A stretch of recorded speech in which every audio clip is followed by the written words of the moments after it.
Can you hear me? I can. Okay, stand by.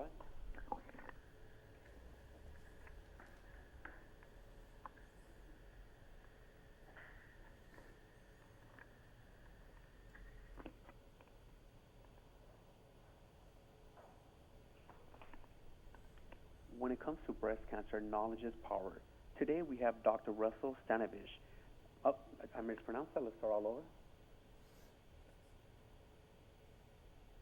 When it comes to breast cancer, knowledge is power. Today we have Dr. Russell Stankiewicz, Clinical Assistant Professor of Obstetrics and Gynecology in the Department of Obstetrics, Gynecology, and Family Medicine at the Commonwealth Medical College in Scranton, Pennsylvania. Thank you for being with us today. Well, thank you, and it's a pleasure to talk to people from No Go, Just No Glory. The BREVAGenPlus test only calculates the risk of breast cancer for women over the age of 35. Is there anything that younger women can do to assess their risk? Well, really, at this point in time, we're kind of limited as far as what we can do for women that are less than 35 years of age.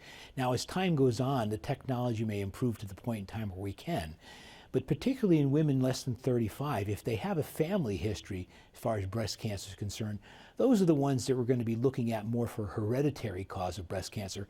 And there is testing in the way of the BRCA1 and BRCA2 type gene.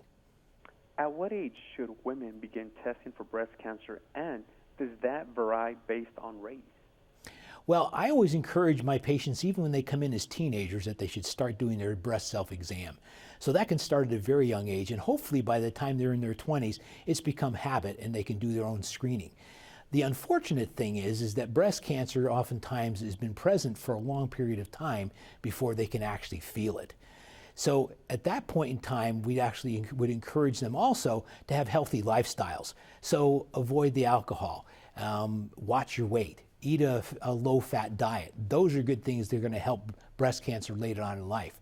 And as they get to the point in time where they're 35, if they've had somebody that's had a breast cancer at that stage, that's when we start to encourage them maybe to have their first mammogram. And then going forward, as they're 40, it's more regular, and as 50, it's almost yearly. Do you think diet can play a role in the prevention of breast cancer? Dietary, yeah, particularly what we're seeing is the high-fat diets are at risk for increasing breast cancer, more because it causes more of conversion into estrogen, and estrogen seems to be the culprit as far as causing breast cancer. So a Mediterranean-type diet is something that we recommend, and you can go on the internet and read about a Mediterranean diet, and they'll give you some very good suggestions. Are there certain chemicals women should avoid that may increase the risk of developing breast cancer? I haven't seen any chemicals other than alcohol and maybe tobacco that makes a difference as far as your risk of developing breast cancer. And those are obviously lifestyle choices.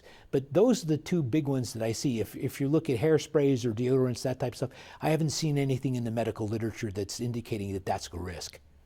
Where can our viewers go for more information? There's a great website. It's www.BREVAGenPlus.com.